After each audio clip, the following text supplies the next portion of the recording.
يا سبيلي يا الله كي به نسعد ونرشد يا الله ربي فاغفر لي ذنوبي يا الله ببركة الهادي محمد يا الله ربي بلغنا بجاهه يا الله في جواري خير مقعد يا الله ربي فاغفر لي ذنوبي يا الله ببركة الهادي محمد يا الله صلاة الله تغشى أشرف رسل محمد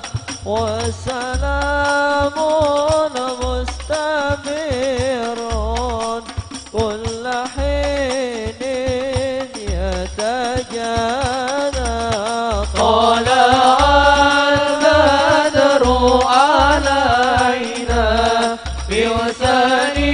بوثنيات الوداع وجب الشكر علينا فدعا لله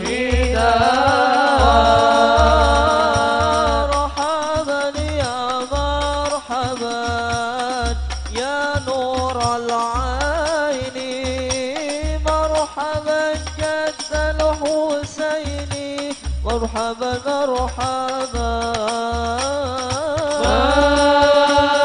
مرحبا يا مرحبا يا نور العين مرحبا جد الحسين مرحبا مرحبا على محمد صلى الله عليه وسلم صلى الله على محمد يا ربي صلي وسلم يا نبي سلام عليك يا رسول سلام عليك يا حبيب سلام عليك صلوات الله عليك صلوا على النبي محمد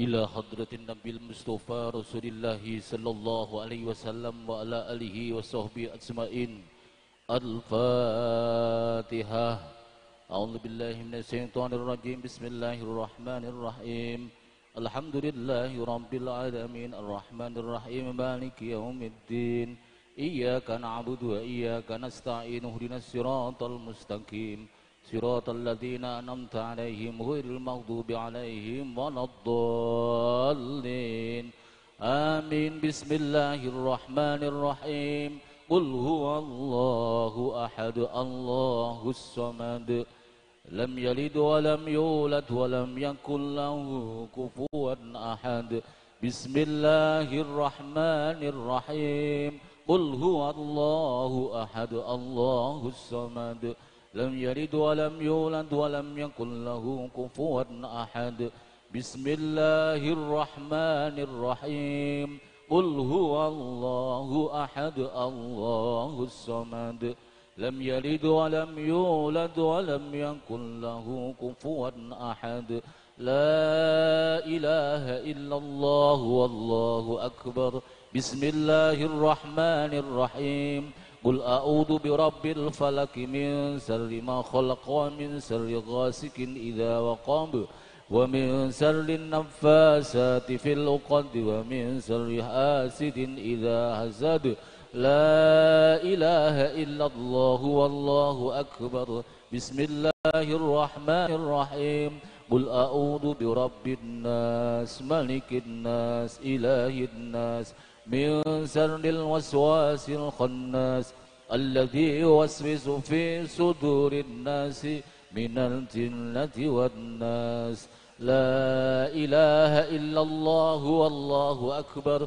بسم الله الرحمن الرحيم الحمد لله رب العالمين الرحمن الرحيم مالك يوم الدين إياك نعبد وإياك نستعين اهدنا الصراط المستقيم صراط الذين أنعمت عليهم غير المغضوب عليهم ولا الضالين آمين بسم الله الرحمن الرحيم ألف لام ميم ذلك الكتاب لا ريب فيه هدى للمتقين الذين يؤمنون بالغيب ويقيمون الصلاة ومما رزقناهم ينفقون والذين يؤمنون بما أنزل إليك وما أنزل من قبلك وبالآخرة هم يوقنون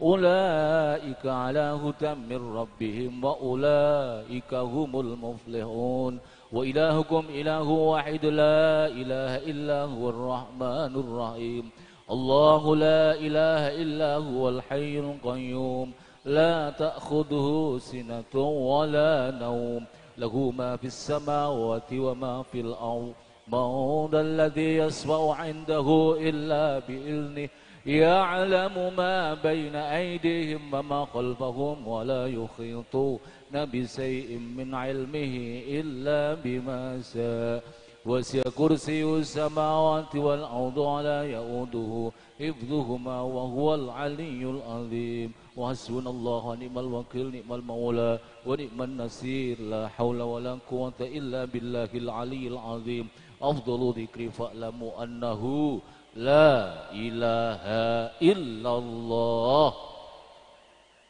إلا الله لا إله إلا الله لا إله إلا الله لا إله إلا الله لا إله إلا الله لا إله إلا الله لا إله إلا الله لا إله إلا الله لا إله إلا الله لا إله إلا الله لا إله إلا الله لا إله إلا الله لا إله إلا الله لا إله إلا الله لا إله إلا الله لا إله إلا الله لا إله إلا الله لا إله إلا الله محمد رسول الله صلى الله عليه وسلم الفاتحة أعوذ بالله من الشيطان الرجيم بسم الله الرحمن الرحيم الحمد لله رب العالمين الرحمن الرحيم مالك يوم الدين إياك نعبد وإياك نستعين اهدنا الصراط المستقيم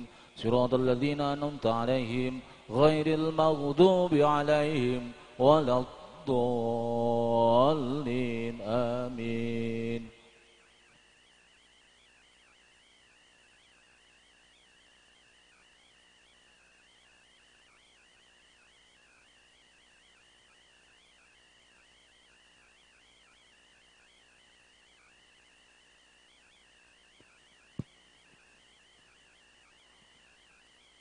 Assalamualaikum warahmatullahi wabarakatuh.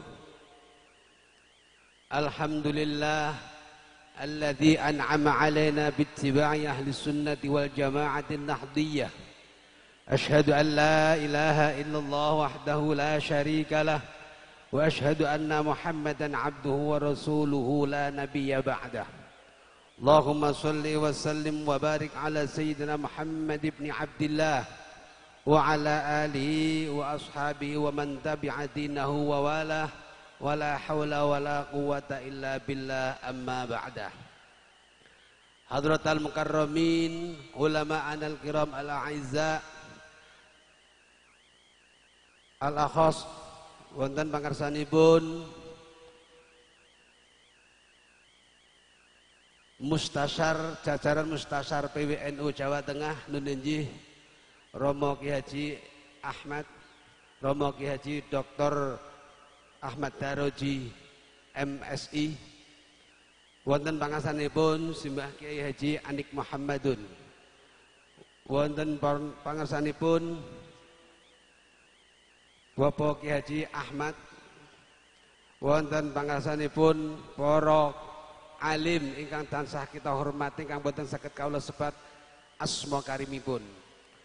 Jajaran pengurus wilayah Nahdlatul Ulama Syuriatan wa Tanfidiyatan.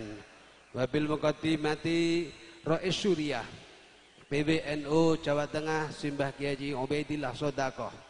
Ketua Tanfidiyah Bapak Ki Haji Dr. Anis Ahmad Muzammil dan seluruh pengurus cabang se-Jawa Tengah Syuriatan wa Tanfidiyatan, ugi sedaya pengurus lembaga Pasul Masail, pengurus cabang Nahdlatul Ulama se-Jawa Tengah, sedaya kasepuhan bini sepuh aji sepuh lan kasepuhan sedaya ingkang boten saged kawula sebat asma karimipun setunggal-setunggalipun ingkang tansah kita hormati. Wabil khusus kepada dua narasumber kita. Yang pertama Bapak Komisaris Besar Polisi Langgeng Purnomo dari Jakarta. Bapak yang kedua Bapak Jailan Kolonel Infanteri dari Kodam 4 Diponegoro yang saya hormati dan saya banggakan. Hadirin hadirat rahimakumullah. Mengawali acara pada siang hari ini, mari kita bersama-sama membaca Ummul Kitab. Semoga acara ini nanti berjalan dengan lancar, baik dan mendapatkan hasil yang sangat bermanfaat, berguna bagi kita semua. Senantiasa mendapatkan ridho dari Allah Subhanahu wa taala. Ala hadhihi niyyah al-Fatihah.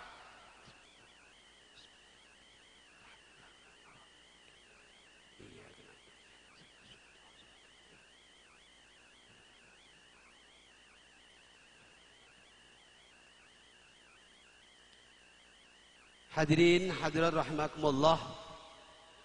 Selanjutnya kami mintakan kalimatul iftitah saking Rais Syuriah PWNU Jawa Tengah nun inggih Bapak Ki Haji Ubaidillah Sodaqoh utawi khutbah iftitah.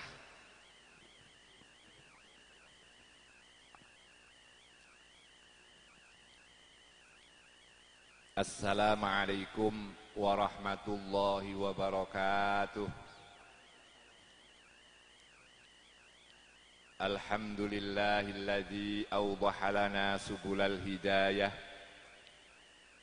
wa azala an basairina ghishawatal ghayah wa ja'alana min ahli sunnati wal jamaah wa insyaallah min ahli sam'i wat ta'ah. Wassalatu wassalamu ala nabiyyir rahmah Sayyidina wa maulana Muhammadin wa ala alihi wa ashabihi wa man tabi'ahum bi ihsanin ila yaumil qiyamah. Amma ba'du. Khulural mukhtaramin, para alim ulama, sebagai presentasi ulama-ulama di Jawa Tengah, wabil khusus yang mulia alhamdulillah rawuh di sini para bini sepuh Ketua MUI Jawa Tengah Romo Ki Haji Daroji Honggo Wongso, Romo Ki Ahmad, Romo Ki Anik, Romo Ki senes-senesipun saking Cilacap dumugi Karanganyar, saking Lasem dumugi Losari. Para tamu kita yang mulia undangan, terutama dari Bapak Kolonel Infanteri Jailani sebagai representasi dari Kodam 4 Diponegoro, dan Bapak Kombes Polisi Langgeng Purnomo sebagai representasi dari Menhu Polhukam, jajaran Dinas Kementerian Agama Jawa Tengah, dan seluruh tamu undangan yang hadir.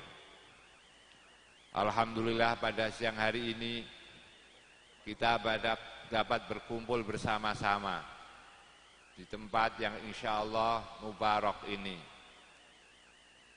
yang dimana tempat ini pada setiap malam Selasa dan setiap malam Rebu digunakan latihan untuk barongsai. Tapi kali ini untuk pertemuan para ulama-ulama. Demikianlah gambaran toleransi yang ada di lingkungan Jamiyah Nahdlatul Ulama. Di sini barongsainan, di sebelah serokolan, itu sudah biasa. Dalam rangka untuk memperingati hari lahir Jamiyah Nahdlatul Ulama yang dalam angka Masehi insya Allah yang ke-94.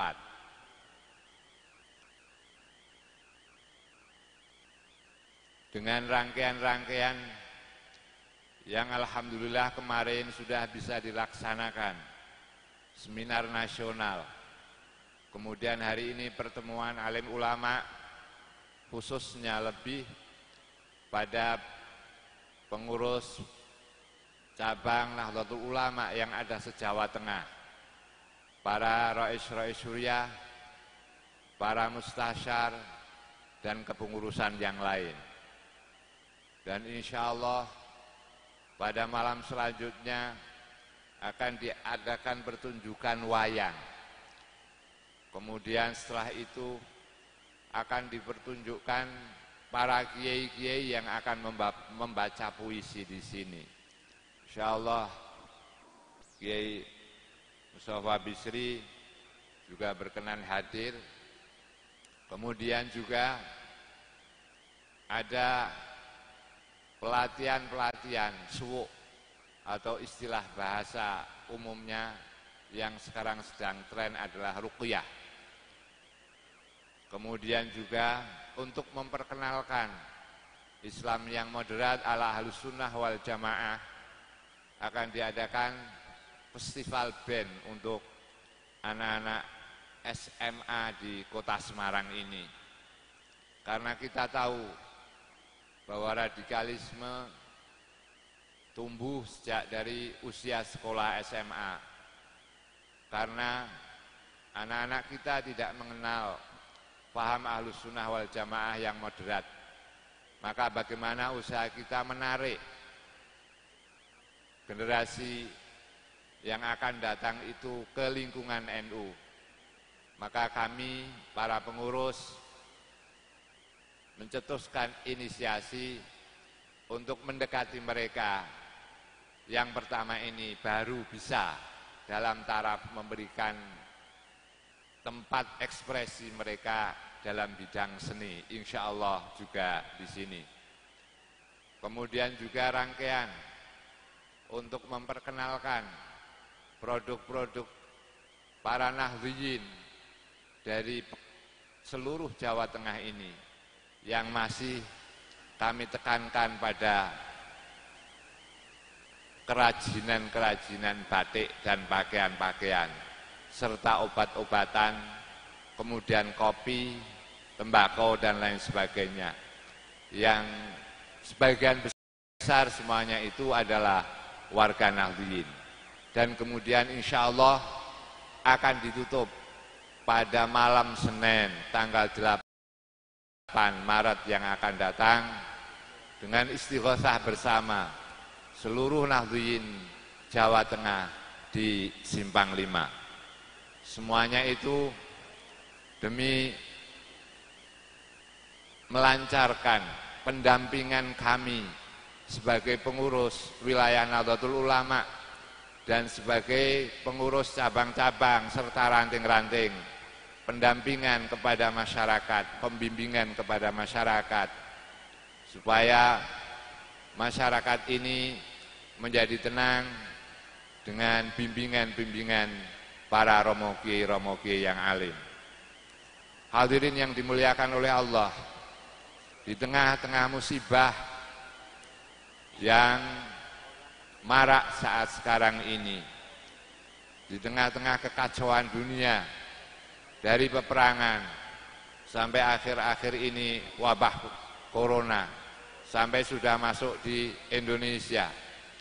Demikian pula pada pagi hari ini, dengan musibah adanya alhamdulillah tidak ada korban, meletusnya Gunung Merapi dan lain sebagainya, serta situasi ekonomi akhir-akhir ini, maka tidak ada lain kami warga Nahdlatul Ulama di samping berikhtiar secara zahir, juga tentu yang penting adalah berikhtiar secara batin, menyeru kepada Allah, meminta tolong kepada Allah. Mudah-mudahan segala problem yang menimpa dunia ini, yang menimpa bangsa kita ini, dan lebih khusus-khusus yang ada di Jawa Tengah ini, segera dihilangkan dan dikasih jalan bahagia oleh Allah Subhanahu wa Ta'ala. Hadirin yang dimuliakan oleh Allah, kita berusaha untuk mendekati berbagai eksponen-eksponen bangsa ini, baik itu dari partai, dari kepolisian, dari TNI dan lain sebagainya. Sebab Nahdlatul Ulama sadar bahwa problem bangsa ini tidak bisa diselesaikan kecuali kita bersama-sama, ulama, negara, dan seluruh badan-badannya, serta masyarakat sampai ke tingkat anak ranting. Kami mohon doa restu kepada romo kiai semuanya dan seluruh hadirin yang ada saat ini, supaya kami seluruh pengurus Nahdlatul Ulama di seluruh Jawa Tengah ini betul-betul bisa dirasakan kehadirannya di tengah-tengah masyarakat dan bisa bersama-sama dengan badan-badan yang lain mencari solusi dan menyelesaikan masalah-masalah akut yang ada di tengah-tengah masyarakat. Kami tidak bisa membalas apa-apa atas kehadiran para romo kiai, para tamu-tamu yang terhormat. Hanya ucapan doa, jazakumullahu ahsanal jaza, jazaan katsiran wafiron, amin, Allahumma amin. Terakhir, kami secara pribadi mohon maaf yang besar-besarnya, juga seluruh pengurus wilayah serta aparat panitia, apabila di dalam berwiafah pada siang kali ini tidak berkenan pada hati para romo kiai dan para tamu-tamu yang terhormat, serta wiafah kami tidak sesuai dengan kehormatan para tamu yang mulia pada siang kali ini. Akhirul kalam, wallahul muwaffiq ila aqwamit thoriq. Wassalamualaikum warahmatullahi wabarakatuh. Terima kasih. Semoga apa yang telah disampaikan betul-betul menjadi satu pegangan bagi kita semua untuk berkhidmah kepada Nahdlatul Ulama dan juga berkhidmah kepada Negara Kesatuan Republik Indonesia agar menjadi negara yang mandiri, maju dan berkeadilan. Hadirin hadirat yang saya hormati, kita memasuki sesi halaqah di mana telah hadir di hadapan kita dua narasumber kita.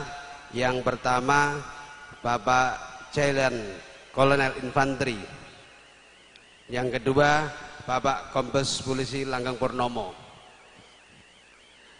Yang paling ujung dari Bapak Kombes Polisi Langgeng Purnomo dan sebelahnya Bapak Jailan.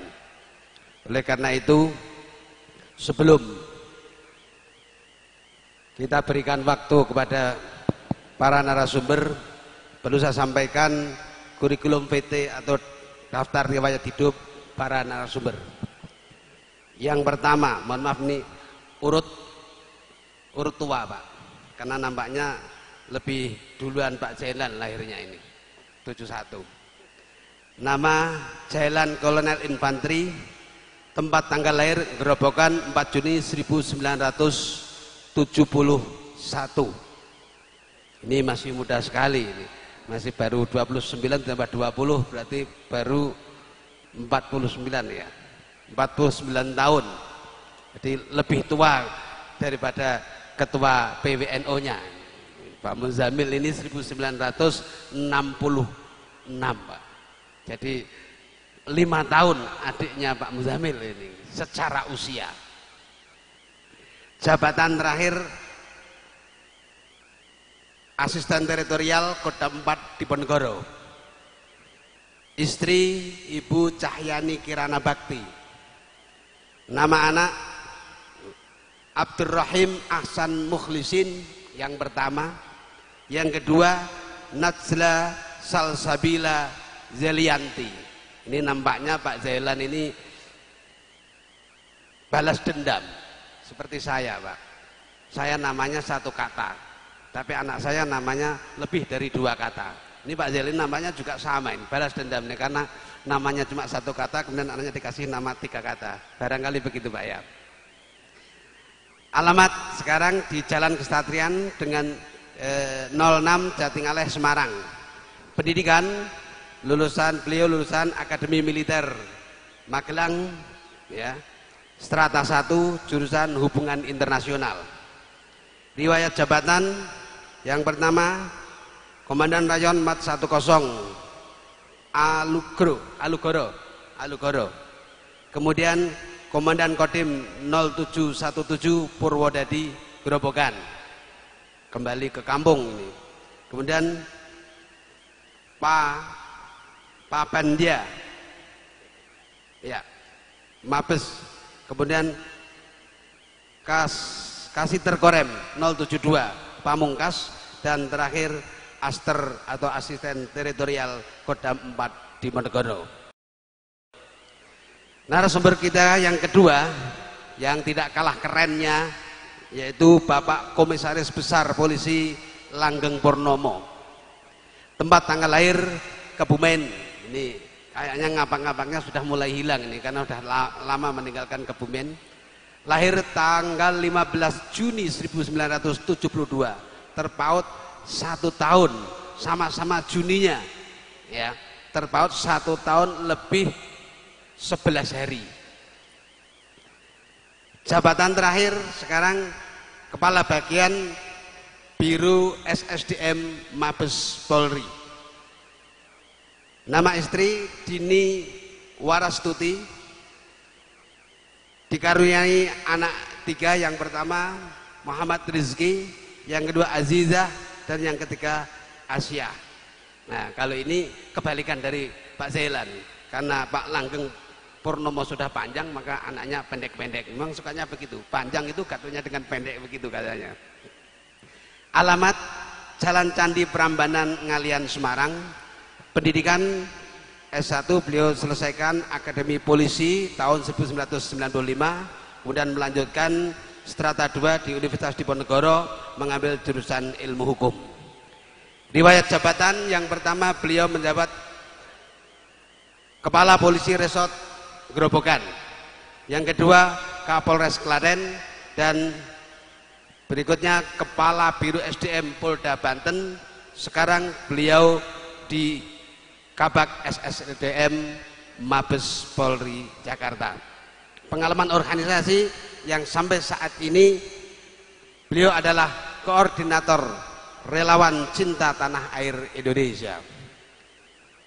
Begitulah kurikulum vitae para narasumber kita, melihat latar belakang pendidikan dan jabatannya ini nampak tepat kita menghadirkan beliau-beliau ini hadir di tengah-tengah kita untuk menyampaikan materi dalam rangka halakoh alim ulama se-Jawa Tengah dengan tema meneguhkan kembali kecintaan kepada NKRI menuju negara yang mandiri, maju, dan berkeadilan.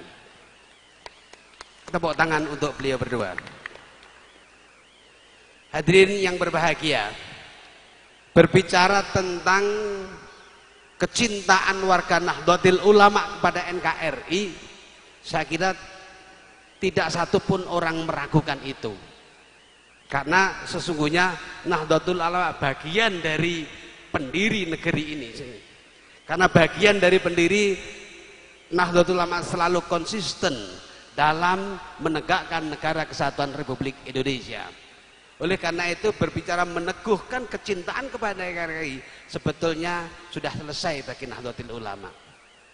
Namun kenapa masih perlu ada halakoh, masih perlu ada diskusi-diskusi itu? Ini sesungguhnya adalah merespon terhadap fenomena-fenomena yang terjadi pada kali ini. Oleh karena itu, sesungguhnya tema ini dalam rangka untuk menyegarkan kembali kecintaan kita kepada negara kesatuan Republik Indonesia dalam rangka mewujudkan cita-cita menjadi negara yang mandiri, maju dan berkeadilan. Bagaimana nanti kriteria negara mandiri itu? Bagaimana kriteria maju dan berkeadilan itu? Saya kira ini dua narasumber kita yang sangat kompeten dalam bidangnya ini nanti akan mengupas tuntas bagaimana menumbuhkan kecintaan kita kepada NKRI itu sampai kepada tercapainya tujuan negara yang mandiri, maju dan berkeadilan. Oke, untuk menyingkat waktu, langsung saja kami berikan kesempatan. Mungkin niki urut usia atau urut kehadiran, Pak? Kalau urut kehadiran, Pak Kompol Langgeng, Kombes Polisi Langgeng Purnomo lebih dulu. Ya, sekali-sekali yang muda mengawali. Monggo kami persilakan.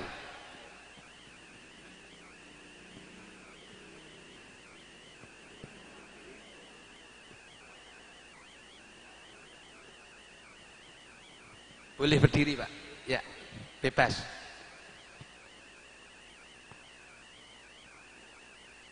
Bismillahirrahmanirrahim. Assalamualaikum warahmatullahi wabarakatuh. Yang saya hormati para ulama, kiai, sesepuh, bini sepuh, mohon maaf tidak bisa menyebutkan satu persatu.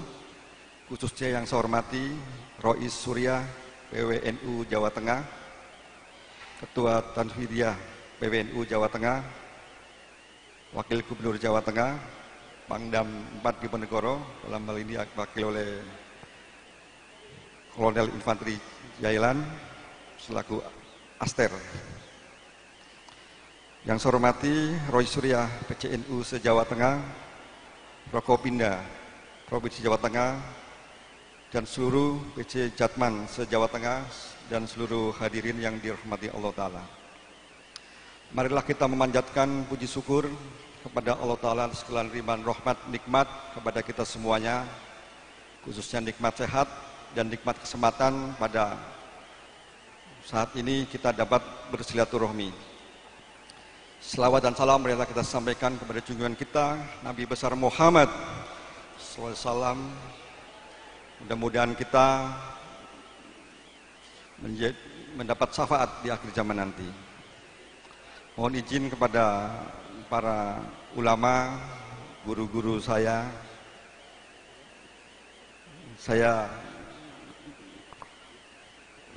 akan laporan. Jadi laporan saya mendapat ilmu pertama beragama yang betul itu di Grobogan, ketika menjadi Kapolres Grobogan. Beliau Pak Kolonel Jailan merupakan dandim, jadi ini atas berkat rahmat Allah bisa ditemukan. Jadi rasanya seperti waktu Kapolres itu waktu di Grobogan. Kenangan di Grobogan yaitu visi Kapolres yaitu mengangkat kearifan lokal, yaitu Pepale Gagang Selo, yang saat ini alhamdulillah sudah viral menjadi lagu rindu melalui selawatan, yaitu Tibil Kulub. Itu adalah ilmu untuk membuang penyakit hati, ya. Ojo agawe angku, ojo ladak, ojo jahil, ojo seraka, dan seterusnya. Kemudian dari Grobogan saya ke Klaten menjadi Kapolres Klaten. Di sana saya juga menggunakan ilmu wali sebagai visi Kapolres, yaitu menguatkan kearifan lokal yang sudah menasional bahkan mengglobal, yaitu Patembayatan dari Sunan Bayat. Yang inti ajarannya adalah kerukunan dan kegotong royongan. Ini menjadi visi. Kemudian mengembara ke Banten, alhamdulillah diberi ilmu buku dari Syekh Nawawi Al-Bantani, yaitu kitab Nasalul Ibad oleh Bapak Kiai Haji Ma'ruf Amin pada waktu belum menjadi wakil presiden, yang pesannya untuk dipelajari menjadi pendidikan karakter. Kemudian sesuai dengan bidang saya sebagai Kepala Biro SDM, yaitu untuk menjadikan polisi yang baik, sehingga saya jadikanlah sebagai program pembinaan rohani dan mental. Selain untuk meningkatkan keimanan ketakwaan, dan juga sebagai program deradikalisasi, karena polisi-polisi diberi pelajaran tentang kitab kuning, dan alhamdulillah jalan Polda Banten namanya Jalan Syekh Nawawi Al-Bantani.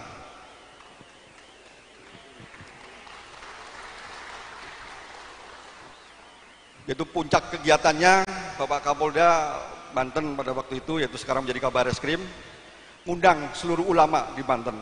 Terus saya ditugaskan untuk keliling ke ulama-ulama untuk mohon restunya bahwa Polda Banten, Kapolda akan memerintahkan jajarannya untuk mengamalkan dan mempelajari kitab Syekh Nawawi. Alhamdulillah dukungannya luar biasa. Dan sejak saat itu, setiap hari Kamis menjadikan materi bin rohtal di Polda, di Polres, sampai ke Polsek.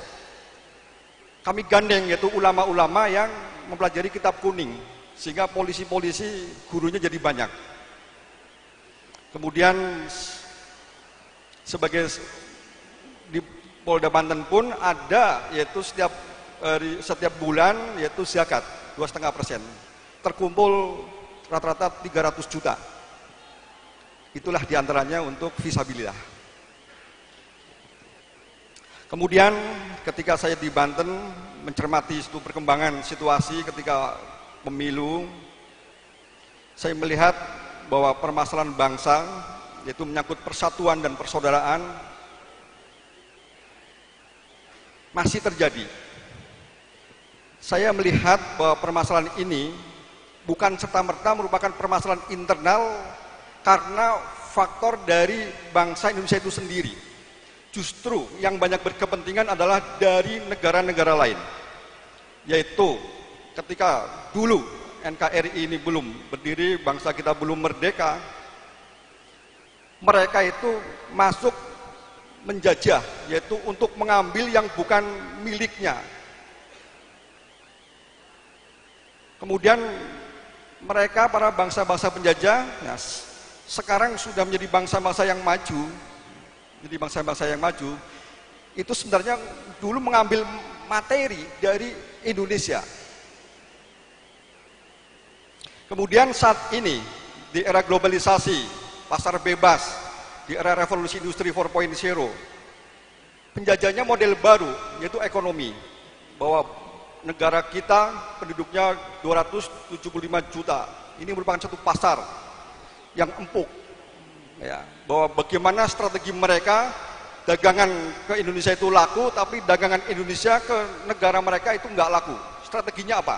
Nah, yang melalui strategi dagang mereka sehingga barang-barang kita bagaimana supaya nggak laku, ya dicekal lah kan gitu. Nah, contohnya misalkan ada ISO, misalkan tentang apa? Nah, misalkan tentang barang-barang mebel kita ke luar negeri, bahan bakunya kan lebih bagus, kalah mereka sama bahan-bahan dari Indonesia, sehingga dibuat yaitu bahwa pakai ISO distandarkan bahwa barang ini bahan bakunya tidak boleh curian. Nah, sehingga diharuskan asalnya dari mana dicek. Nah, kan mempersulit itu. Jadi banyak sekali strategi mereka. Kemudian yang lain yaitu melalui proxy war, ya, bahwa energi, ya, dari Timur Tengah menyangkut fosil lama-lama habis, kemudian bergeser ke Indonesia Katulistiwa, ya, tumbuhannya, airnya, sehingga mereka akan masuk ke Indonesia untuk menguasai lagi. Nah, strategi yang paling atau yang kita rasakan saat ini yaitu melalui proxy war itu dengan cara memecah, diadu domba, yaitu saat ini kita melihat suatu problem di bangsa ini, problem internal juga masih terjadi, masalah narkoba, korupsi, kemudian juga yang lain-lain. Termasuk berikutnya saat ini juga ada suatu masalah yaitu menyangkut intoleran. Kemudian permasalahan yaitu masalah penyebaran kebencian melalui hoax segala macam, dan juga politik identitas. Kondisi ini sangat membahayakan bagi masa depan Indonesia, khususnya yaitu menyangkut persatuan dan persaudaraan. Sehingga saya ketika di Banten merasa suatu kegelisahan. Kemudian saya tahu obatnya, di antaranya yaitu melalui jati diri bangsa Indonesia. Pada kesempatan ini saya akan menyampaikan tentang yaitu pendidikan karakter individu yang berwawasan kebangsaan. Akan saya sampaikan, nanti saya buka mulai dari teks proklamasi pembukaan Undang-Undang Dasar 45 sampai dengan Pancasila.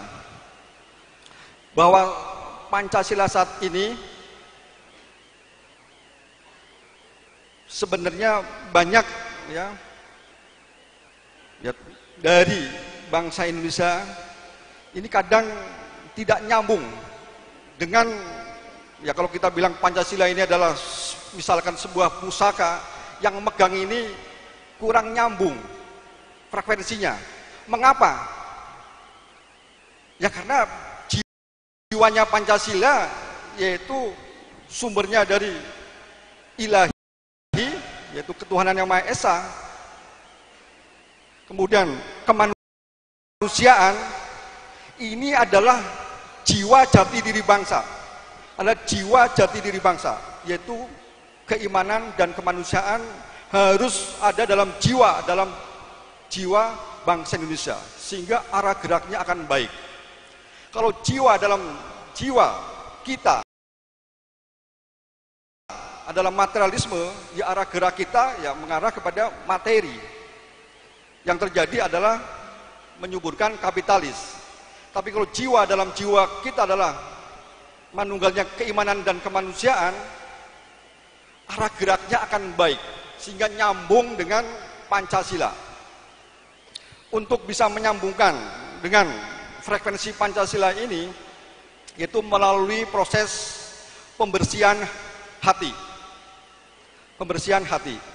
Menariknya, dalam proses pembersihan hati ini, ternyata selain yaitu bersumber dari agama dan keyakinan masing-masing, juga melalui karya agung para pendiri Negara Kesatuan Republik Indonesia, dan hasil buah perjuangan pergerakan kemerdekaan bangsa dalam bentuk konsensus nasional, yaitu pembukaan Undang-Undang Dasar 45, kemudian lagu Indonesia Raya, kemudian berikutnya bendera merah putih, dan sebagainya.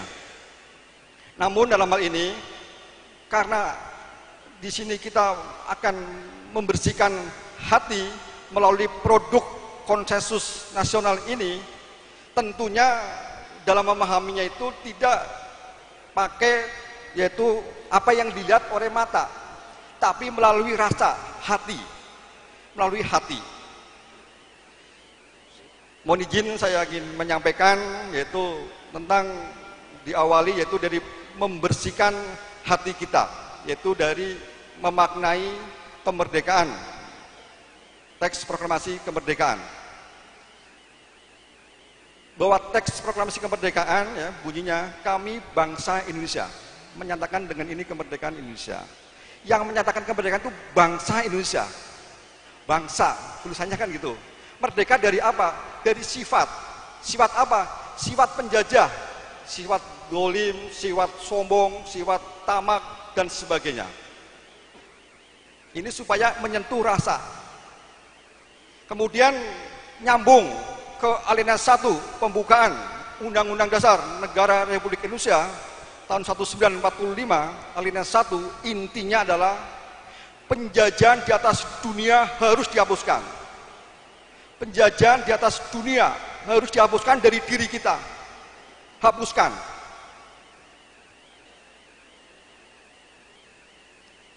Di sini saya juga jadi ada satu pembaruan wawasan kebangsaan. Tadinya saya ngelihat ya penjajahan ini ya kepada bangsa negara lain, yaitu ke negara lain. Ternyata ini enggak. Ini kepada seluruh manusia di dunia, termasuk kepada bangsa kita sendiri. Saya sebagai polisi ketika saya tahu jadi malu saya. Ketika ternyata misalkan saya berbuat dolim, berbuat sombong kepada pelanggan saya, kepada masyarakat, apa bedanya dengan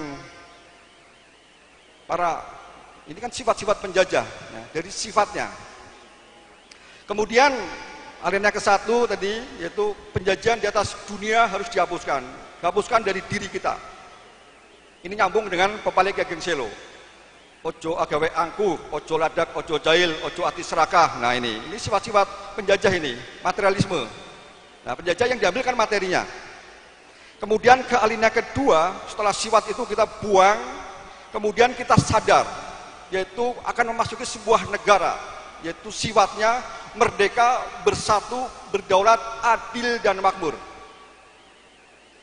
Kemudian baru kita masuk kepada alinea ketiga, atas berkat rahmat Allah yang Maha Kuasa dan dengan didorongkan oleh keinginan luhur, bahwa kemerdekaan ini dari Allah. Inilah wujud contoh para pendiri negara kita merupakan orang-orang yang sangat kuat keimanannya, sangat takwa, cintanya cinta sungguh-sungguh kepada Allah, sehingga kepentingan dari berbagai macam agama, kepentingan pribadi, golongan, kelompok ditinggalkan. Bagaimana membentuk NKRI, kemudian mengakui bahwa kemerdekaan ini dari Allah, artinya bukan manusia yang sombong. Kok nggak mengakui kemerdekaan ini dari perjuangannya? Inilah contoh jati diri keimanan.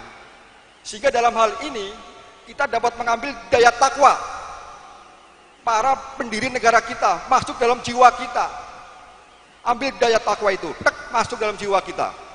Kemudian manunggal, yaitu dengan didorongkan oleh keinginan luhur. Ini keinginan luhur dari manusia, kemanusiaan. Inilah jati diri kita, sumbernya itu di alinea ketiga, yaitu manunggalnya keimanan dan kemanusiaan. Itulah akan nyambung dengan frekuensi Pancasila. Tapi kalau jiwa dalam jiwa, kita dalam materialisme, gak bakal nyambung. Akhirnya ya Pancasila hanya untuk ngomong segala macam, memahami.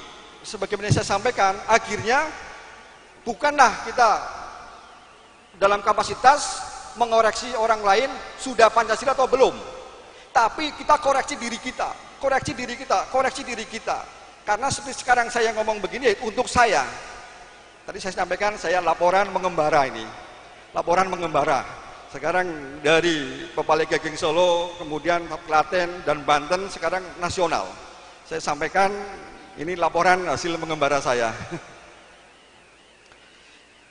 Jadi jati diri ini yaitu melalui proses pembersihan hati kita, yaitu melalui pembaharuan wawasan kebangsaan, yaitu dari teks proklamasi yang merdeka bangsanya alinea ke-1, penjajahan atas dunia harus dihapuskan.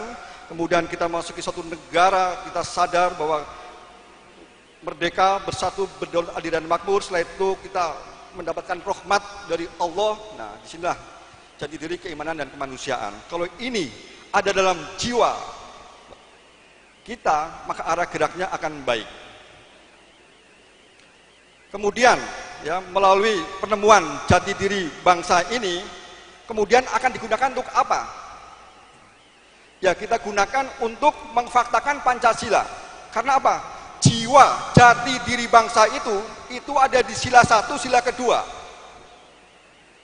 Sila kedua, kemanusiaan pasti akan dapat diwujudkan adil dan beradab kalau manunggal, yaitu dengan keimanan, sila ke-1 yang sumbernya dari ketuhanan yang Maha Esa. Karena apa? Kita ngambil daya takwa dari para pendiri negara kita, keimanan yang kuat, yaitu benar-benar cinta kepada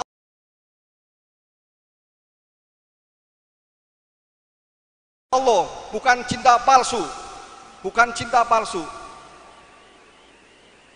Sehingga buahnya menjadi keimanan yang kuat. Nah, itulah jiwa jati diri bangsa kita ada di sila 1, sila kedua.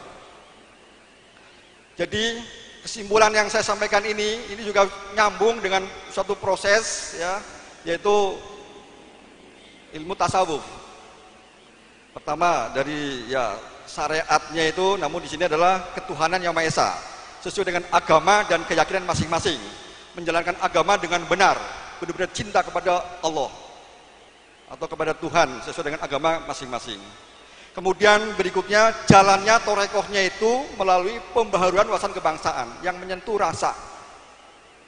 Kemudian yang ketiga akan ditemukan yaitu hakikatnya ilahi di situ. Terus dilakukan, akhirnya makrifatullah. Ini nyambung, jadi ya tepuk tangan dulu silakan. Jadi para ulama, para pemimpin agama, yaitu bagaimana selalu dakwah meningkatkan keimanan dan ketakwaan. Nah, sekarang ada syiar kebangsaan. Ada syiar kebangsaan yang saya sampaikan tadi, yaitu intinya adalah jati diri bangsa. Nah, supaya bisa ketemu jati diri bangsa, ini juga harus ada satu kunci yang utama, pintu masuknya, yaitu dengan kalimat saya orang Indonesia. Saya orang Indonesia. Beda, saya orang di Indonesia, hanya numpang hidup. Tapi saya orang Indonesia, akhirnya akan nyambung. Daya takwa itu akan cepat masuk dalam jiwa kita. Dan kalau kita ibaratkan ya, ini suatu NKRI sebuah kapal, ya sebuah kapal, bahwa kapal NKRI ini sekarang berada di tengah samudra yang ombaknya besar. Namun kita mensyukuri bahwa kapal NKRI ini memiliki jangkar yang sangat sakti. Itulah dasar ideologi Pancasila. Jadi Pancasila itu hakul yakin. Yang jadi masalah adalah manusia yang ada dalam perahu itu sendiri. Sehingga tujuannya sudah jelas sesuai linia keempat, tapi kok belum tercapai-capai. Karena yang jadi masalah adalah manusia di dalam perahu itu sendiri. Sehingga fokus kita adalah kepada manusia dalam perahu itu sendiri, yaitu melalui pendidikan karakter bangsa. Kalau tidak sadar-sadar, sementara ancaman dari luar, gelombangnya besar, itu dari ideologi kapitalis, liberal dan segala macam, yang terjadi ya, bahwa tadi kapal NKRI ini oleh para pendiri negara kita itu adalah dipagari, yaitu khusus untuk orang-orang baik. Baldatun thayyibatun farubun ghafur.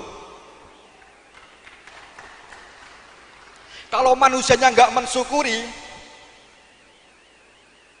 ya rahmat Allah tidak akan dilimpahkan. Tapi kalau mensyukuri, menjadi rahmat Allah akan melimpah, akan melimpah. Nah sekarang supaya mensyukuri, ternyata ada dua jalur sekarang, yaitu melalui jalur para pemimpin agama, yang kedua yaitu jalur kebangsaan, yaitu untuk dipaksa berbuat baik. Karena apa? Ini perintah dari konsensus nasional. Sehingga yang memaksa siapa? Konsensus nasional yang memaksa. Oleh karena itu, mimpi kami yaitu suatu saat akan ada suatu tobat nasional, tobat kembali kepada jati diri bangsa. Karena masalah sekarang ini tidak bisa kita hanya solusinya menyalahkan si A, si B, si C, akan timbul masalah baru.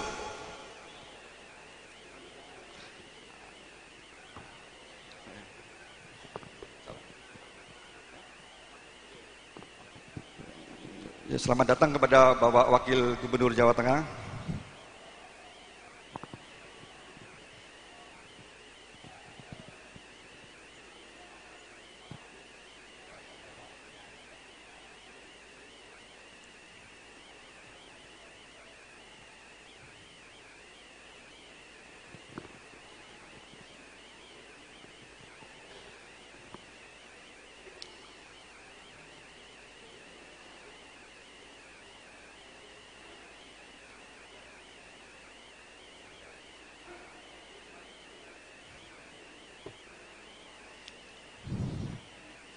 Mohon izin saya lanjutkan ya.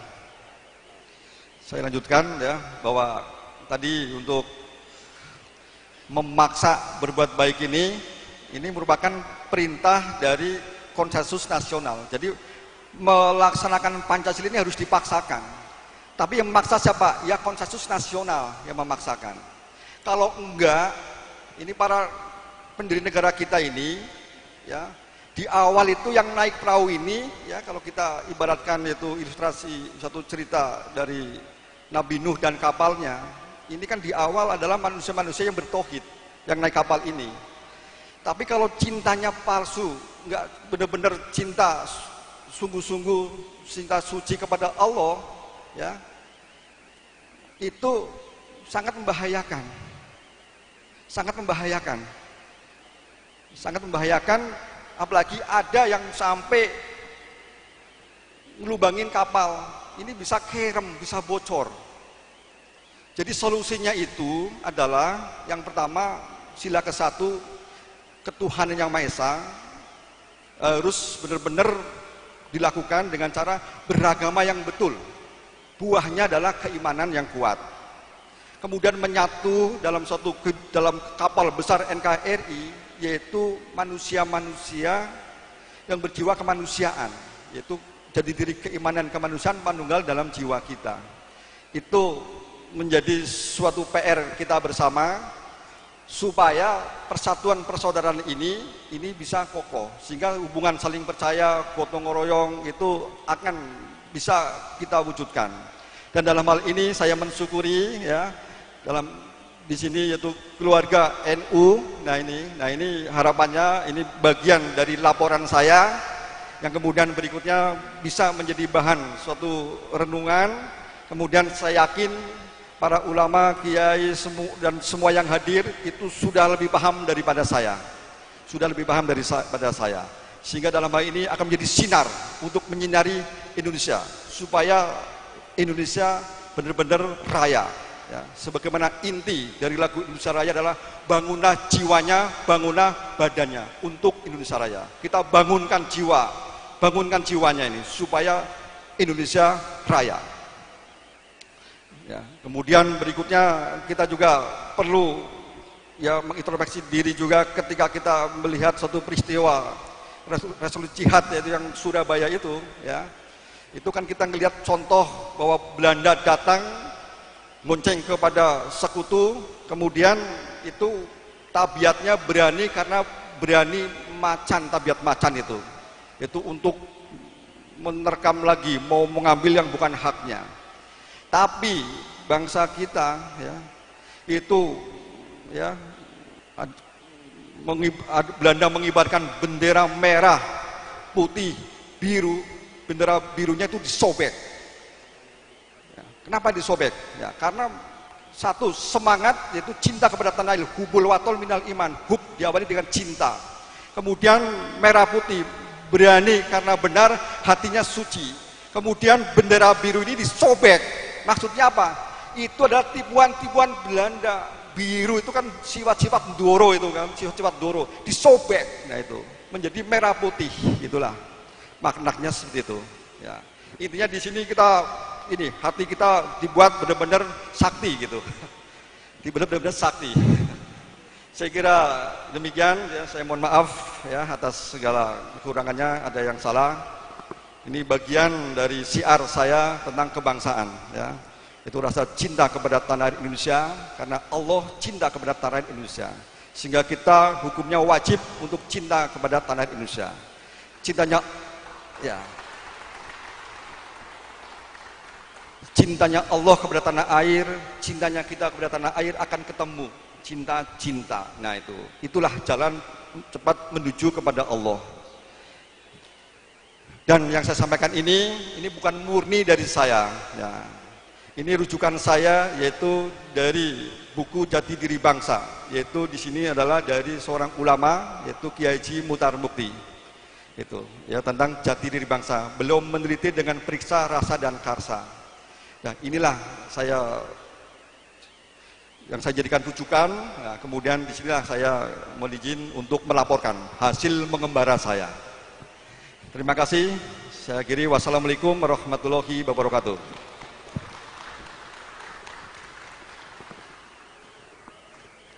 Terima kasih. Sangat menarik apa yang telah disampaikan oleh Bapak Komisaris Besar Polisi, dan saya ucapkan selamat datang Gus Kiai Haji Tad Yasin, Wakil Gubernur Jawa Tengah, dan nanti kita mohonkan kalimatul ikhtitam setelah dua narasumber ini nanti menyampaikan materinya. Untuk materi yang kedua, kami persilakan Bapak Jailan untuk menyampaikan materinya.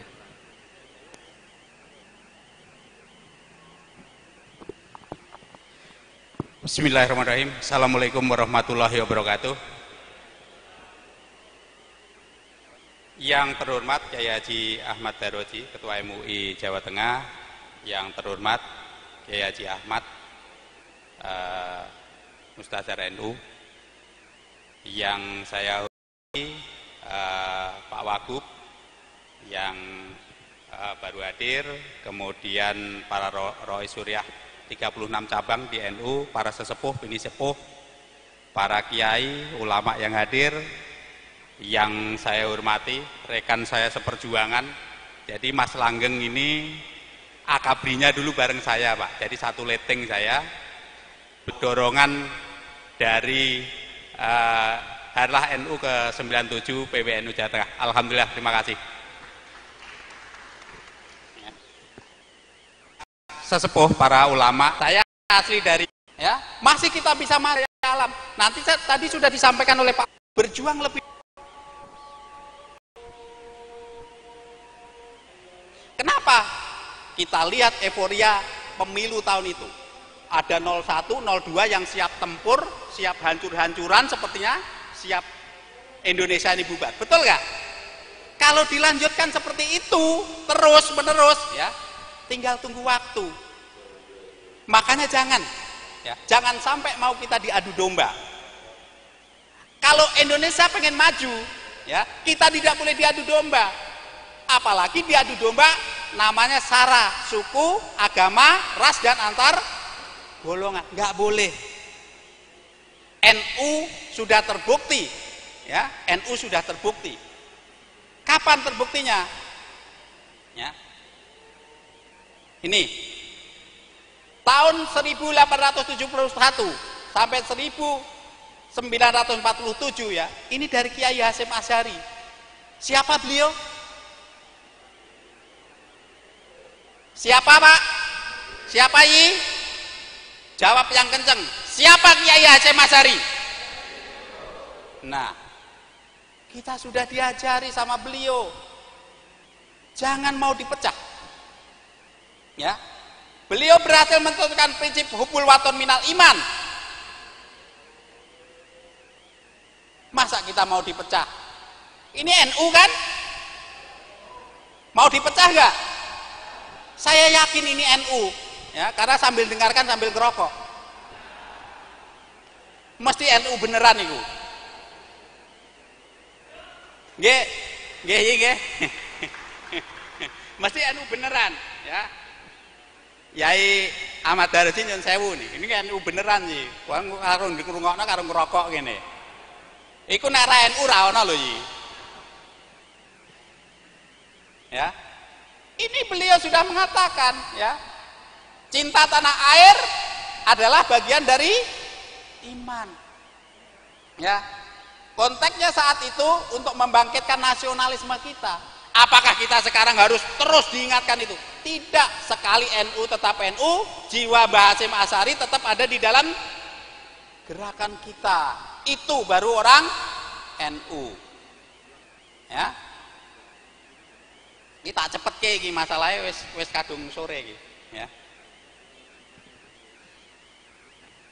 Nah, inilah mencintai negara, ya, rela berkorban, bangga sebagai bangsa, berbahasa satu, ya, bertanah air satu, ya, bela negara, patriotisme kita yang kita dituntut sekarang.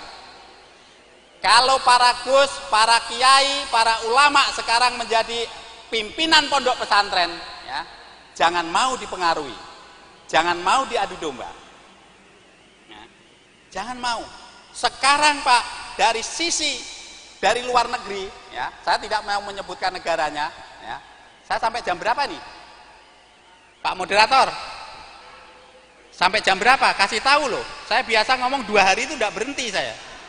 Kalau nggak dikasih tahu, lanjut. 5 menit lagi Pak. Nah, kalau gitu, kalau enggak itu biasanya saya 2 hari 2 malam bisa ngomong tidak berhenti, karena saya tahu apa yang akan terjadi di negara ini. Ya.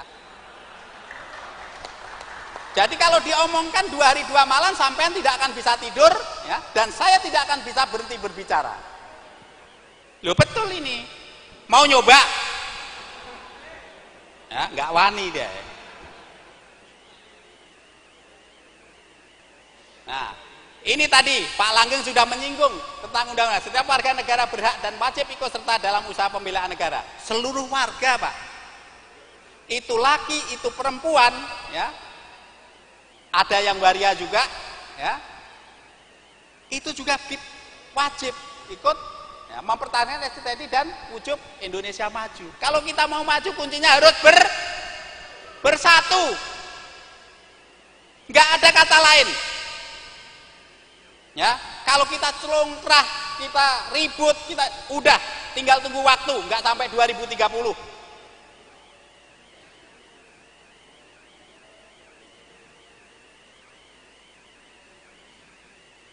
Mengapa negara harus dibela?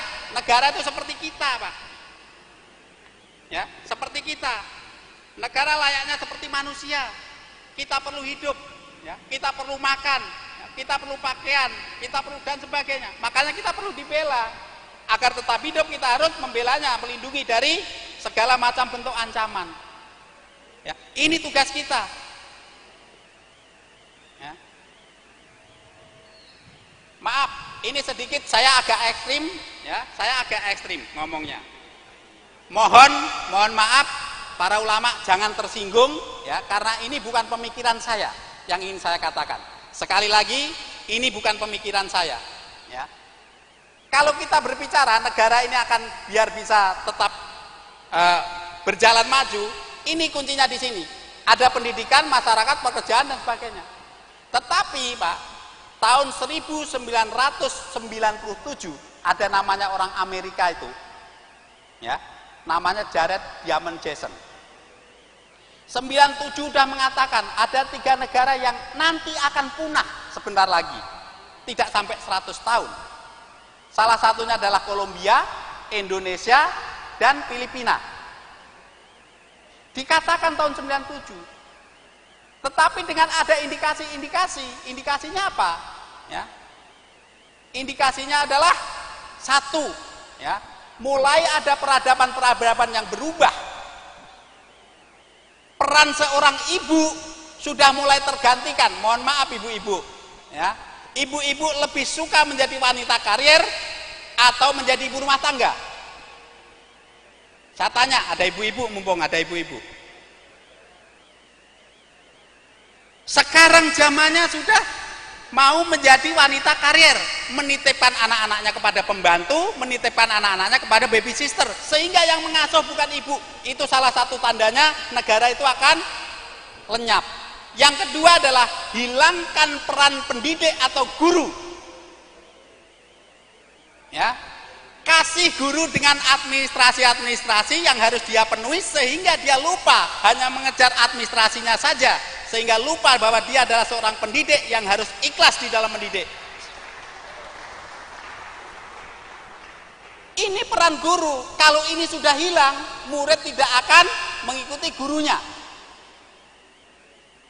Ya, itu yang kedua. Ini ciri-ciri negara akan zaman dulu ya.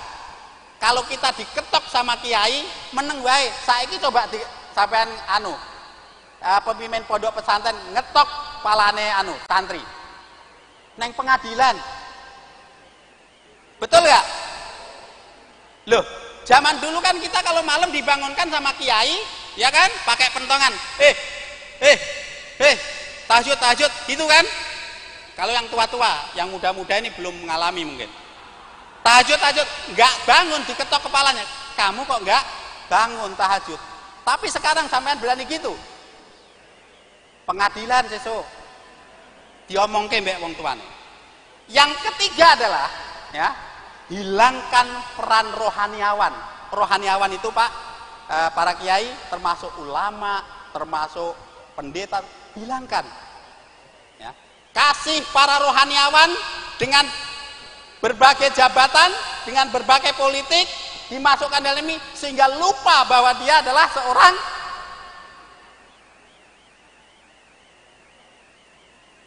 lupa.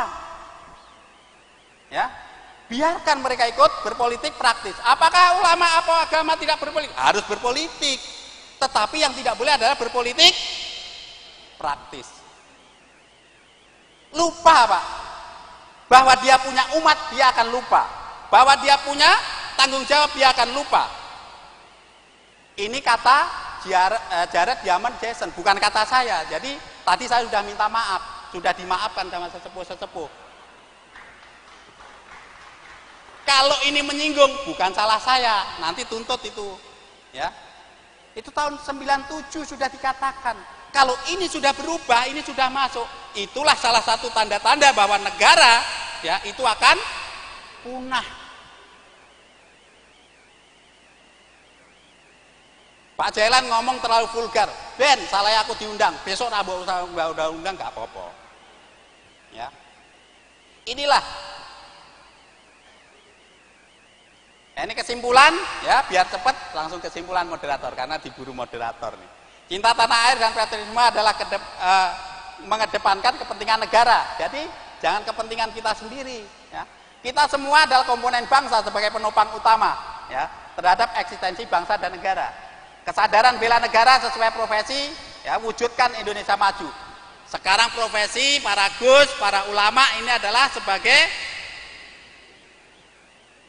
penanam modal, tonggak di dalam jiwa seseorang bahwa para ulama, para kiai adalah pendidik untuk Indonesia maju, memajukan generasi muda kita. Ini tugas Anda. Ya. Jangan takut, jangan gentar, jangan mudah dipecah belah. Ya, ini tugas kita. Tugas sampean semua. Tugas saya adalah kalau ada musuh dari luar, saya hadapi dengan Pak Langgeng. Ya, ini tugas saya. Ya, itu. Inilah yang sampean tunggu-tunggu, kata-kata sekian dan terima kasih. Mohon maaf apabila ada kata-kata saya yang kurang berkenan di hati dari para sesepuh, bini sepuh.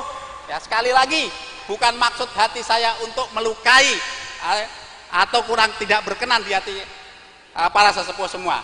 Tetapi semata-mata adalah saya hanya ingin menyampaikan bahwa kita bernegara ini harus bersatu sama-sama, bukan tugas TNI, bukan tugas Polri, bukan tugas Pak Wagub ya, untuk mensejahterakan masyarakat, memajukan ini, tapi adalah tugas kita semua.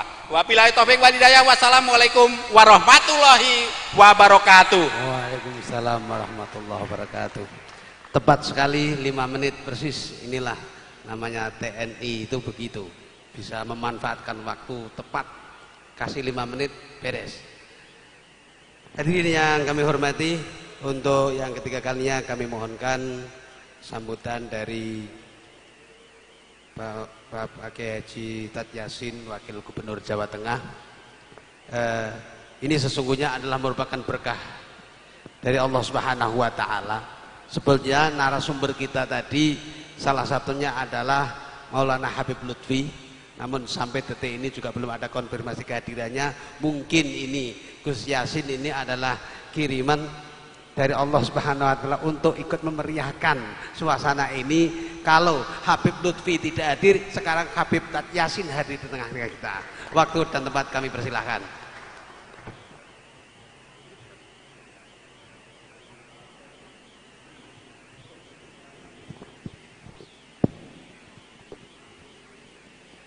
Nyuwun sewu para masayih.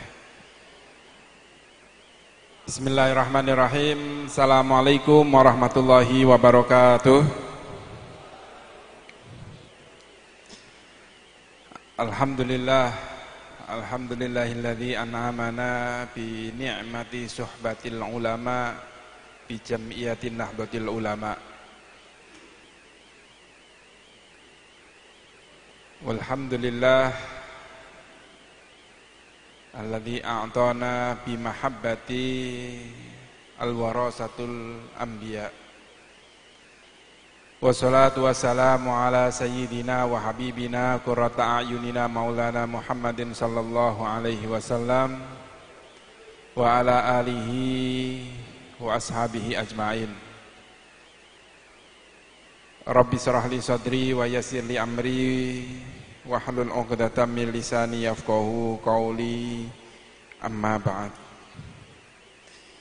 Ingkang kaula takdimaken, kaula hormati lan tansah kaula dherekaken para ulama, para habaib, wabil khusus wonten ngarsanipun Romo Kiai Haji Ubaidillah Sodaqoh Rais Suriah PWNU Jawa Tengah, ingkang kaula takdimaken beliau Kiai Haji Muzamil, Ketua Tanfidiyah PWNU Jawa Tengah, beliau Romo Kiai Haji Anik Muhammadun, lan kiai-kiai sanesipun ingkang boten saged kaula sebat setunggal-setunggalipun, wonten ugi Wakil Gubernur periode 2001 nggih. Leres ya Ahmad nggih. 2003. Wonten rencang-rencang saking nggih mboten kesupen ya Ahmad Daroji, Ketua MUI sekaligus Ketua Basnas Provinsi Jawa Tengah. Wonten saking Kemenak Provinsi Jawa Tengah. Wonten saking Kesbangpol Provinsi Jawa Tengah. Wonten saking perwakilan Kota Semarang. Para narasumber dari TNI Polri yang tadi sudah memaparkan bagaimana kita ditumbuhkan rasa cinta kita kepada Negara Kesatuan Republik Indonesia dari tahun ke tahun mulai berdirinya, termasuk pendiri Nahdlatul Ulama juga mengajarkan kita bagaimana mendirikan sebuah bangsa. Maka kita bersyukur menjadi bagian dari Nahdlatul Ulama yang senantiasa menjunjung tinggi rasa cinta kepada Indonesia. Diajarkan ketika negara Republik Indonesia merdeka, Mbah Hashim diajak untuk menjadi pemimpin negara Republik Indonesia, akan tetapi menyerahkan kepada para nasionalis, kepada Bung Karno. Artinya tetap berjalan ada jagani negarane ya ana sing jagani umate sing ning desa. Sebab waktu itu komunikasi tidak semudah kados sakmenika. Seumpami kok komunikasi zaman riyen menika pun wonten handphone ketingale nggih Mbah Hasim niku kersa wonten pemerintahan. Sebab ngajare mboten ketinggalan walaupun barokah ilang. Nah niki niku para kiai kathah sing ngaji niku ngaliwat video call. Teng pundi mawon tetep ngaos. Lagi umroh nggih tetep ngaos. Niku nggih wonten kiai-kiai ngoten niku. Lah seumpami Mbah Hasim niku wonten handphone kinten-kinten nggih kersa dipun tunjuk dados presiden lenggah wonten Jakarta teng istana sebab kegiatan ngaos teng Jombang niku tasih saged. Tapi zaman samonten niku mboten wonten. Sehingga dipun pasrahaken riyen kula tak ganduli umat wae dhisik teng nggone desa. Negara pun jenengan kelola. Ngoten niku kinten-kinten kados mekaten. Mula dengan berkembangnya zaman sakniki pun wonten handphone nggih.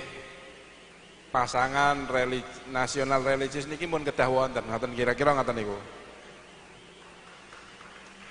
Kados sakmangke Pak Jokowi kalih Yai Ma'ruf Amin, Mas Ganjar kalih kawula, Mas Ridwan Kamil kalih Mas UU, Kang UU niki pun mulai bergandeng-gandengan antara nasionalis kalih religius. Kalau tadi dipaparkan NKRI mencintai dengan segala aspek kebersamaan, kepersatuan. Lebih dari itu saat ini. Pada akhir-akhir bulan ini kita juga dituntut. Seberapa kuatkah NKRI kita? Kalau tadi hanya disebut corona mawon, nah saat ini kula atas nama pemerintah mengajak kebersamaan ini untuk melawan corona yang ada di Indonesia saat ini. Tentu dengan cara masing-masing. Ada ulama yang memfatwakan menghadapi corona ya ngangge wirdul latif utawi ngangge wirid ingkang lintunipun. Ning kula ningali kita dipun ajaraken kalih Nabi Muhammad sallallahu alaihi wasallam nalikane wonten musibah. Niku ngangge kunut nazilah. Kula nyuwun atas nama pemerintah saestu berharap masjid-masjid khususnya Masjid NU dan pondok pesantren saat ini ngene mboten saged 5 waktu napa maghrib napa isya nglanggengaken kunut nazilah supados virus corona yang melanda di negara Republik Indonesia saat ini tidak bisa menyebar. Niki kula atas nama pemerintah. Keranten wau kula saderengipun mriki wau diskusi. Apa yang harus dilakukan oleh pemerintah? Diskusi terus Pak Yai nek sing ngomong kiai tok kira kurang. Kudu ana atas nama pemerintah. Mula kesempatan niki kula ambil penting, saya anggap penting atas nama pemerintah mengajak warga muslim untuk melakukan kunut nazilah menika. Monggo mangke teng website NU ketinggalan sampun wonten. Teng ajaran-ajaran, teng pondok-pondok saged dipun download, dipajang mangke sareng-sareng mulai dinten iki napa ba'da maghrib, napa ba'da isya, syukur-syukur ba'dal maktubah. Ngantos kapan? Ngantos mangke dipun umumaken bilih sudah selesai menghadapi virus corona. Terus teng pesantren ngoten niku.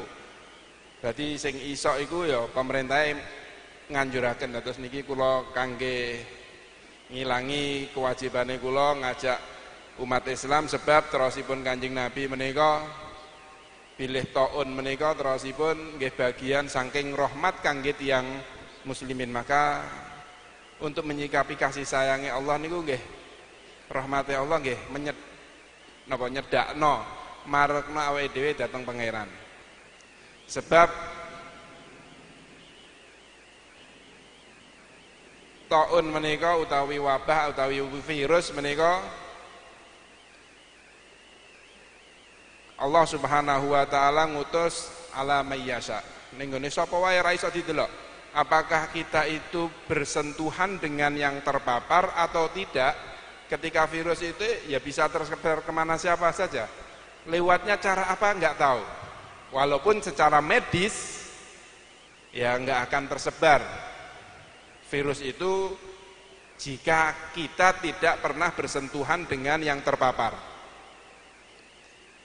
Seandainya terpapar pun, karena virus corona ini belum ditemukan obatnya, akan tetapi para medis mengatakan bahwa ketahanan tubuh dari 1 minggu sampai 14 hari, artinya 2 minggu ini bisa melawan, kekebalan tubuh ini akan melawan virus-virus yang akan masuk di tubuh kita. Memang 1 hari sampai 7 hari akan drop. Siapa manusia itu yang terjangkit virus corona atau virus yang lain pasti akan drop. Maka segi medis pengobatan saat ini ya vitamin C, ya vitamin E dimasukkan ke tubuh untuk daya tubuh ini tidak ngedrop supaya melawan di dalam tubuh. Dan ketika sudah 14 hari 2 minggu puncaknya ketahanan tubuh ini melawan virus dan itu akan berhasil, maka minggu ketiga, minggu keempat akan turun. Ketika ini sudah turun, otomatis pasien atau siapapun yang terjangkit virus corona ini akan dinyatakan bebas dari virus corona itu. Maka kita lihat perjalanan ini. Kalau sudah seperti itu, apakah kita akan terkena lagi? Ketika ada virus corona yang masuk lagi, otomatis ketahanan tubuh kita tidak usah menunggu 1 minggu, 2 minggu, pasti akan melawan. Karena dia sudah mendeteksi. Kalau komputer itu nek wis diinstal ngangge napa nggih? Antivirus niku nek wis ngerti mendetek virus, dia sekali sudah membuang, kalau masuk lagi dia langsung mendeteksi, langsung membuang sendiri. Tidak usah kita perintah.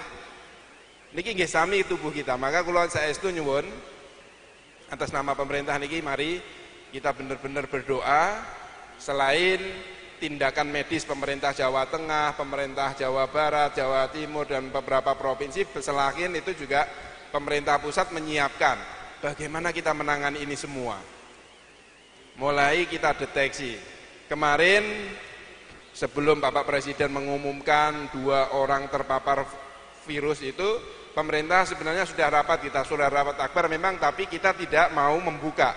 Kita tutup, kita rapatkan. Bagaimana antisipasi? Kalau itu memang dari beberapa narasumber, dari kedokteran, dari ahli rumah sakit suruh memaparkan memang 0. Tidak ada di Jawa Tengah maupun di Indonesia ini.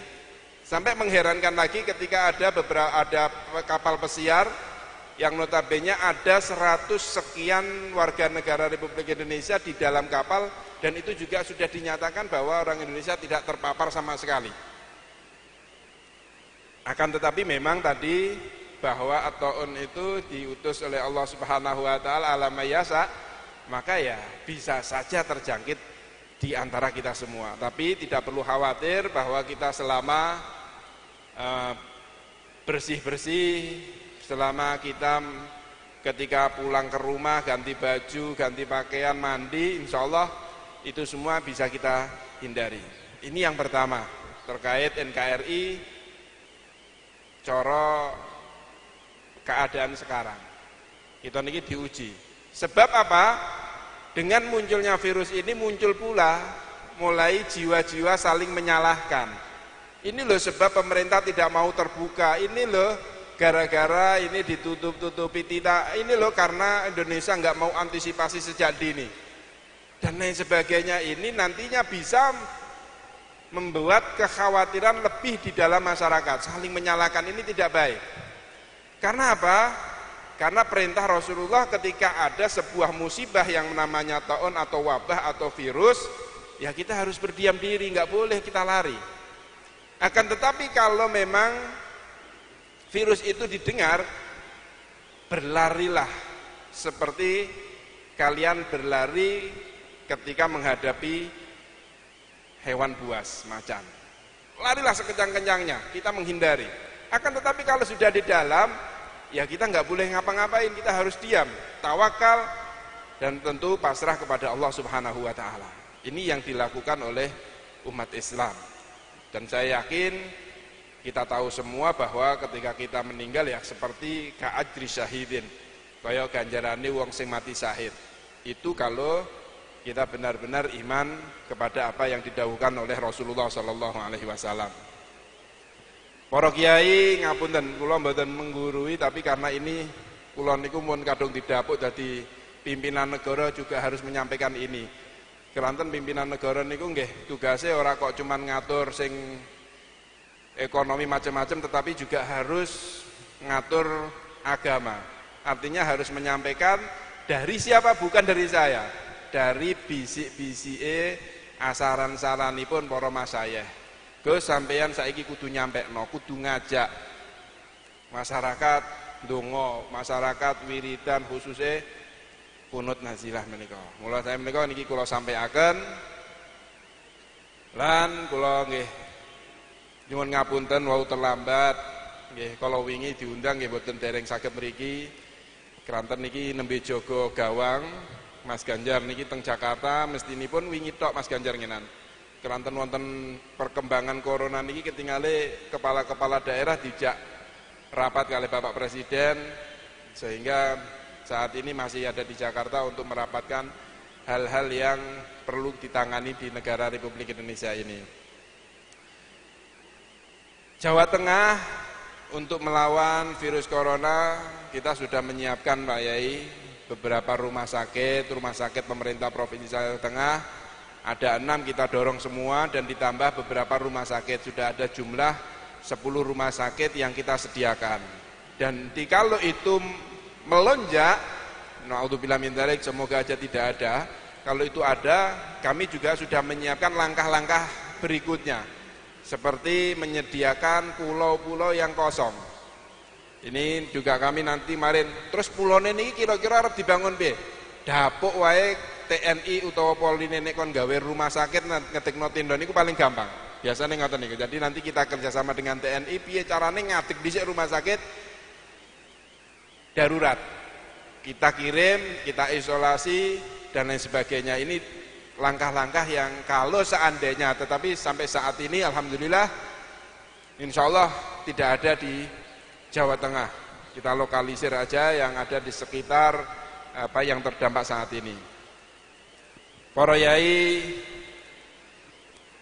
para ulama, saya atas nama pemerintah Provinsi Jawa Tengah tadi kaget. Bulan niku maos harlah NU ke 97. 26 2020 dikurangi 2026 ini kok kira-kira 94 ini kok jadi 97. Nah niki keistimewaane NU Jawa Tengah. Jawa Tengah niku nek cara bapak kula niku nek umur iku sing dihitung hijriah. Dadi nek memperingati umur niku hijriah. Dadi pas pilih niki terus tak goleki teng kalender hijriah teng handphone. Oh iya bener, pas jumlahnya 97. Nah, terus niki leres nek ngitung umur niku nggih hijriah. Nah, terus dihitung kelahirane NU mboten 26 walaupun nek secara kenegaraan ya enggak iso engko pemerintah diomongi lahirnya hijriah ngoten niku nggih bingung malahan. Kados kula kala wingi wekdal nentokake kelahirane putra kula. Ranten lah putra kula niku kan sesar sedanten. Jere wong-wong iki Gus Yasin milih tanggal kacantik iki, tanggal 20 bulan 2 2020 lahir anake. Padahal jane mboten niku kula. Kula niku badhe pasowan teng keluarga, khususipun teng ibu kula niku didhawuhi. Sin abahmu iku pernah dawuh nek lahir iku dina Kamis Legi. Matur niku kula padosi kalender teng handphone kula mboten wonten. kula pados kalender Hijriah. Terus ketemu Kemis Legi delalah tanggal 20 niku. Kula sampaikan teng dokter ngenan. Dok, bisa enggak operasi tanggal hari Kamis Legi? Terus dokternya nggih bingung. Kemis Legi itu tanggal berapa Pak Yasin ngoten niku. Dadi nek ngurmati pemerintah nggih mestine enggak Hijriah. Nganggine tahun 1926. Kalau memang ditulis 97 nek saged niki wonten Hijriahe napa pripun ngoten dados mboten bingungaken. Para yai, para masayeh, kula mboten badhe dawa-dawa. Namung niki sing saged kula aturaken lan pemerintah Jawa Tengah berharap betul PWNU Jawa Tengah benar-benar bisa sinergi kali pemerintah. Utaminipun dalam hal pengentasan kemiskinan. Kita saat ini disibukkan dengan ekonomi pertumbuhan 7%. Dan saya yakin kita pemerintah niki pun ngalor ngidul ketinggalan nggih pun naik niku pun pot-potan. Ada satu celah yang harus kita tumbuhkan yaitu ekonomi pesantren. Kenapa saya bilang ekonomi pesantren? Karena mayoritas warga Jawa Tengah niku santri. Kalau saat ini tertulis dari kecatatan Kemenak niku santri di Jawa Tengah itu ada 500.000. Niku sing santri dereng alumni ya. Nek ditambah alumni kira-kira nggih 3 kali lipatnya lah karanten pondok pesantren niki umure nggih kali negara kita niku tua umure pondok pesantren. Kemarin pondok Mus niku ulang tahun MGS niku pun hampir 100 usianya. Mungkin pondok kajian sudah 1 abad juga, 100 tahun lebih usianya. Artinya kalau ditambah ditambah alumni lebih banyak. Dan pondok pesantren niku duwe ciri khas ning nggone kiai niku sami nawa atokna. Lah seumpama pondok pesantren itu memiliki usaha, terus kiyaine ngomong, kliene dawuh, "Cung, kowe luwih apik tuku produk pondok pesantren." Niku kira-kira dari 500.000 niku tukune niku mawon. Walaupun orang pernah diiklanno ning TV napa diiklanake teng pundi-pundi niku langsung otomatis. Biasane ngoten niku. Mula ini harus kita gerakkan untuk pertumbuhan ekonomi, untuk menurunkan angka kemiskinan. Kita turunkan. Niki juga bagian dari hubbul watan. Sebab napa mensejahterakan rakyat. Dan rakyat niku nek dikei KTP karo kon ngei kartu anggota kula pikir nggih kathah anggota NU ne ya. Ini harapan kita. Mula saya menika kula mumpung ini dari sini para hadirin niki nggih masyarakat pondok pesantren kathah, alumni juga banyak. Yang kula yakin di pondok pesantren sudah memiliki koperasi sebenarnya. Kalau sudah memiliki koperasi niku biasanya bahasane nek kula jawil, ayo usaha. Kira-kira nek usaha Gus, modalnya iku piro? Koperasi iku modalnya kayak ngene tok iki kira-kira iso ngelawan modal-modal besar enggak? Kalau kita berbicara individu, maka kita tidak akan pernah bisa meloncat menyaingi ekonomi yang ada di Indonesia. Tapi kalau kita mau gotong royong, wis aku kajen duwe duit 10 juta, Lasem duwe duit 100 juta, Semarang kira-kira pondok di sekitar Semarang ada 200 juta, pondok Punti 200 juta, dikumpul mawon di konsorsium dadekno siji menjadi koperasi yang besar, lalu membawai semua diatur ini semua, dan ini menjadi model usaha yang insya Allah mapan kalau kita mau bareng-bareng. Dan ini juga bagian dari implementasi keimanannya kita. Kenapa sekitar kula nyau matur keimanannya kita? Kita berarti menjalankan titahe Gusti Allah ning gone akidah sing mengatakan menungso iku ora iso berdiri sendiri. Menungso iku butuh kanca, butuh berdiri, butuh wong liya. Sehingga nek pondok pesantren satu dengan yang lainnya hanya berdiri sendiri-sendiri, ya kok mlete temen ketinggalan ngoten niku. Kok ya sombong temen wong ning nggone pondok niku diajarno. nek men makhluk iku butuh wong butuh bantuan. Sing ora butuh bantuan niku namung pangeran. Gak butuh panggonan, gak butuh tempat, gak butuh kanca rembukan ya gak butuh. Iki pangeran. Tapi awake dhewe niki menungso kan butuh. Mula kula pengen niki dipun refleksiaken akidah kita sareng-sareng. Oh iya, aku butuh ya berarti. Kudu berarti saiki piye pondok pesantren kudu bersatu. Bersatu mulai dari akidah kuat, tadi disampaikan nek awake dhewe kuat bareng-bareng NKRI nggak akan pecah. Tapi nek awake dhewe NKRI pecah. Sami kali Islam.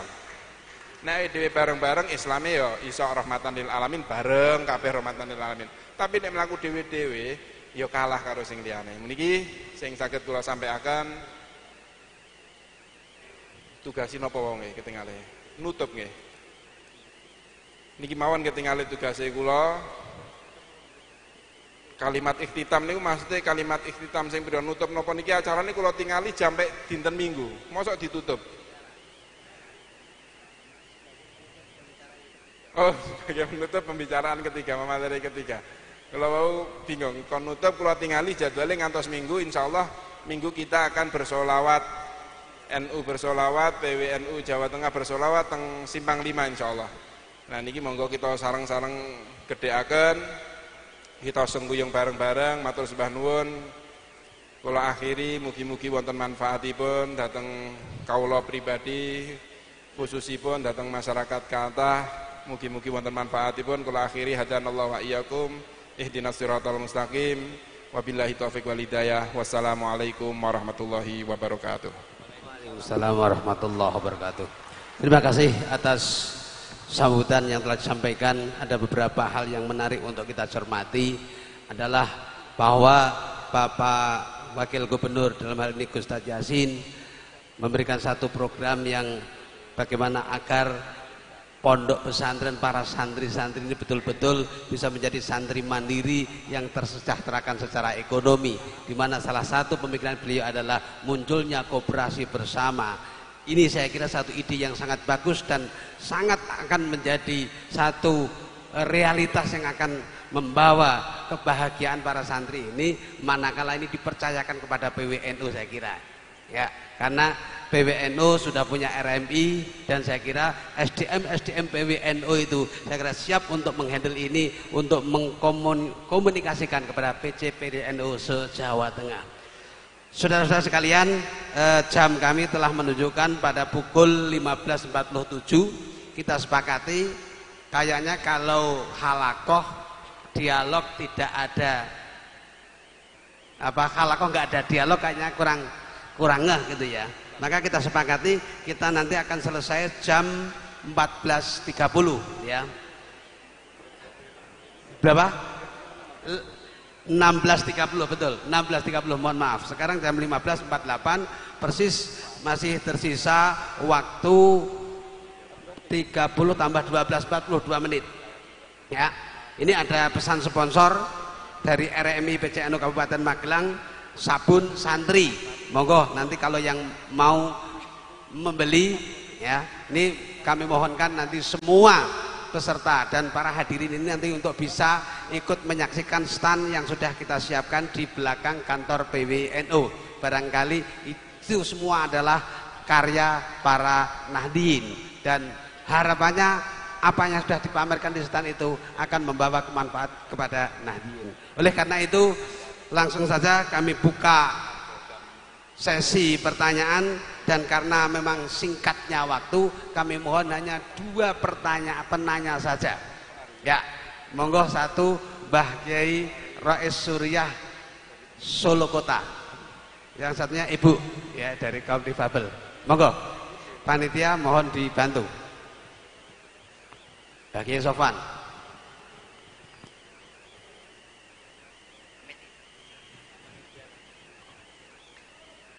Assalamualaikum warahmatullahi wabarakatuh. Sebut nama dari mana dan ditujukan kepada siapa?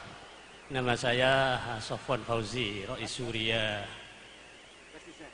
PCNU Surakarta. Saya singkat saja. Ini kan temanya meneguhkan kembali kecintaan kepada NKRI. Kayaknya warga NU itu sepengetahuan saya belum pernah keluar daripada kecintaan kepada NKRI. Kok kembali itu berarti sudah di luar kayaknya.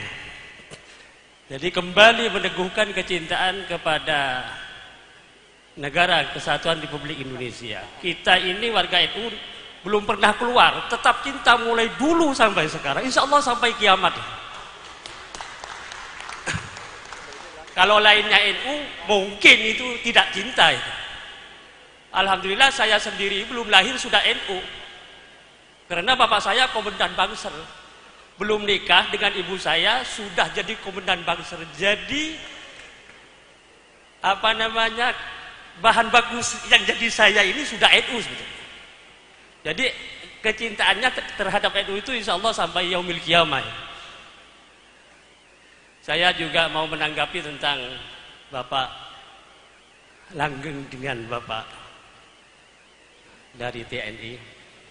Beliau itu ini ulama dari polisi. Betul.